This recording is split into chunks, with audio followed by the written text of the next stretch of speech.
प्रिय विद्यार्थियों नमस्कार।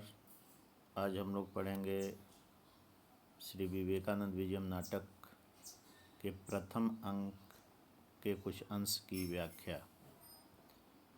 तो शुरुआत करते हैं।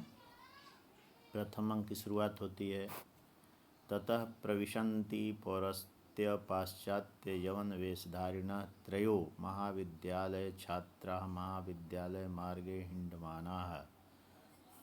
यहाँ से ये प्रथम अंक की शुरुआत हो रही है। अर्थ ये है, तत्पश्चात यानी प्रस्तावना के अनंतर, तत्पश्चात पौर्वात्य यानी पूर्वी संस्कृति के, पाश्चात्य पश्चिमी संस्कृति के, यवन वेशधारी, यवन जो मुस्लिम वेशधारी, तीन महाविद्यालय के छात्र महाविद्यालय के मार्ग में हिंडमाना माने भटकते हुए मंच पर प्रवेश करते हैं। ये दृश्य है। नाटक होता है तो दृश्य उपस्थित किया जाता है। चूँकि यह नाटक श्रीधर भास्कर वर्णेकर द्वारा रचित है, जिसमें श्री विवेकानंद के चरित्र को लक्ष्य करके ये नाटक लिखा गया है, तो उसमें यहाँ से शुरुआत हो रही है। तीन लोग हैं। तो प्रथमः वो क्या कहता है, प्रहलादित इव माने खुश होता हुआ, अहो हृदयम गमता संस्कृत साहित्य श्रृंगारस्य। सखायौ श्रृंगारानंद एव ब्रह्मानंदो मतः संस्कृत साहित्य का नाम श्रूयताम। प्रथम जो कह रहा है कि अहो हरे हृदयं गमता संस्कृत साहित्य माने संस्कृत साहित्य में जो हृदय को रुचिकर रखने वाला है, श्रृंगारस्य, वो तो है श्रृंगारस। सखायोग, दो मित्र हैं उसके, एक है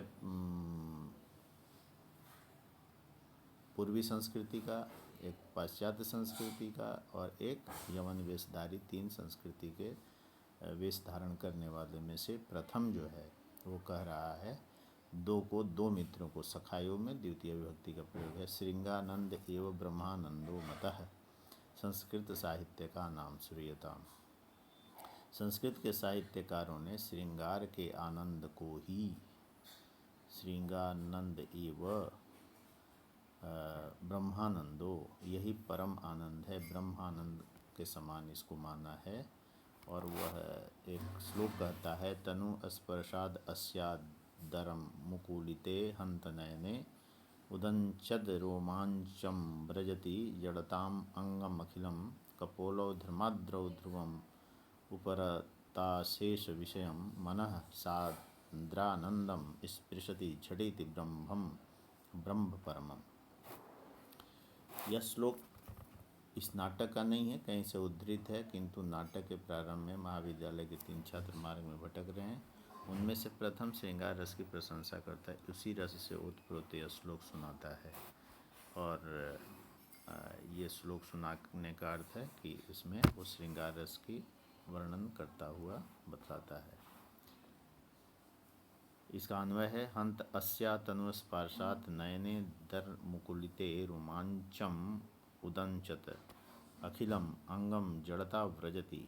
संपूर्ण उसके अंग में जड़ता यानी जड़ता मार जाती है, शिथिल हो जाता है। कपोलौ धर्माद्रौ, उसके दोनों कपोल है, गात्र हैं, वो धर्माद्रौ तो वो आर्द्र हो जाते हैं, गीले हो जाते हैं। ध्रुवम उपरता शेष विषयम मन झटिति सांद्रानंदम परमम ब्रह्म स्पृशति।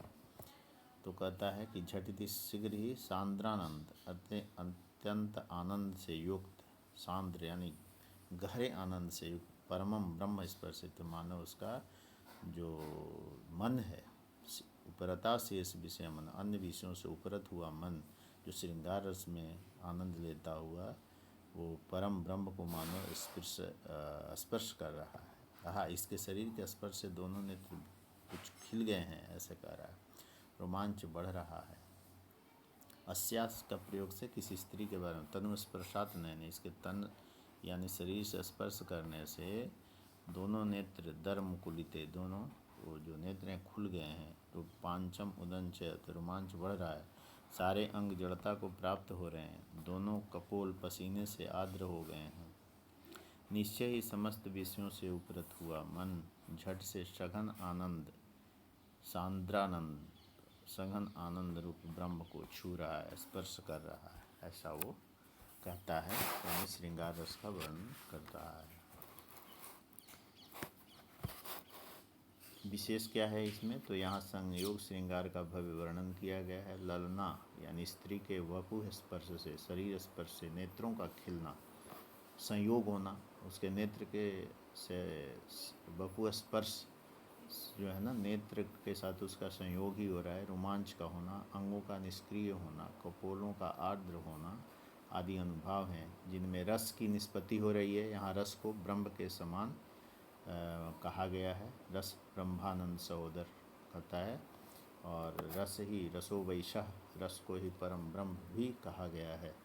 तो साहित्य में इसका बहुत ही महत्व है। रस्यते इति रस, रस्यते आस्वाद्यते इति रस, जिससे रस का आनंद करता है। साहित्य पढ़ने वाला पाठक अथवा श्रोता जो नाटक देख रहा है, दर्शक, वो साहित्य के रस का इस प्रकार से आनंद लिया करते हैं।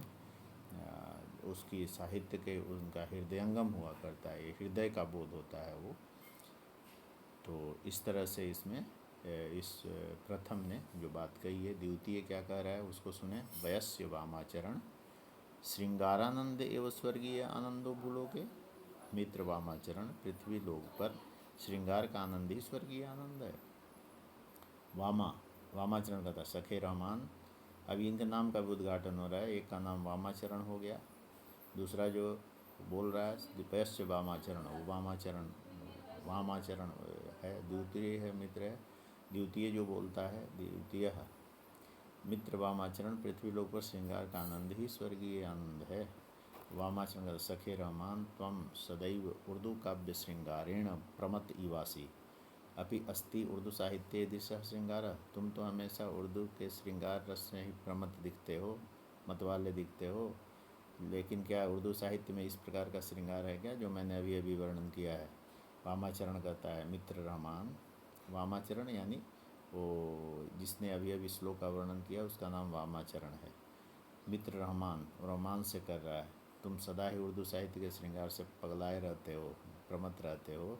क्या उर्दू साहित्य में इस प्रकार का श्रृंगार है? तो एक स्वाभाविक अपनी बात को उससे पूछना चाहता है। द्वितीय कीदृशः, द्वितीय कहता है कैसा। वामाचरण शृणु सहाव भावम गायती, हाव भाव के साथ गाता है। वामाचरण कहता है सुनो, हाव भाव सहित क्या गाता है। सा बाला वयम प्रगल्भ मनसा, सा स्त्री वयम कातरा, सा पीनोन्नति मत पयोधर युगम धत्ते सखेदा वयम, साक्रांता जघनस्थलेन गुरुणा गंतुम न शक्ता वयम, दोषै अन्य जनाश्रयिते पटवो जाता स्म इति अद्भुतम। इस बात को कहता है, एक और श्लोक सुनाता है और वो कहता है, यह उक्ति वो उस वामाचरण ही सुना रहा है। किससे? रहमान से कह रहा है कि उर्दू साहित्य में ऐसा श्रृंगार है। वह कहता है कैसा। तब वामाचरण बोलता है, वह जो सा बाला वयम अप्रगल्भ मनसा, वह बाला वयम, वह तो बाला है, तरुणी है, किंतु हम साहसहीन हैं। वयम अप्रगल्भ मनसा, सा स्त्री वयम कातरा, वह स्त्री है किंतु हम कायर हैं। एक इस तरफ स्त्री है, एक तरफ वो प्रेमी है, एक तरफा प्रेमी है वो है, और उसका वो दोनों का वो करता है। एक तरफ वो है और एक तरफ वो है। सा स्त्री वयम कातरा, वह स्त्री है किंतु हम कायर हैं। सा पीनोन्नति मत, वह मोटे और ऊंचे स्तनों को धारण करती है। पयोधर युगे पीनोन्नति मत वयम सखेदा, और किंतु हम दुखी हैं। सा गुरुणा जघन स्थलेन आक्रांता, वह भारी जघन स्थलों से आक्रांत है, माने उसके जंघे भारी हैं, स्थूल हैं। और वयम गंतुम न सकता, और किंतु हम जाने में असमर्थ हैं। चल उसको मतलब भारीपन के चलते कोई व्यक्ति उसको नहीं चलना चाहिए, लेकिन हम चलने में असमर्थ हो रहे हैं, ऐसी स्थिति हो रही है। इस प्रकार हम दूसरे लोगों के आश्रित दोषों से अपटु, भोंदू यानी अकुशल, अपटु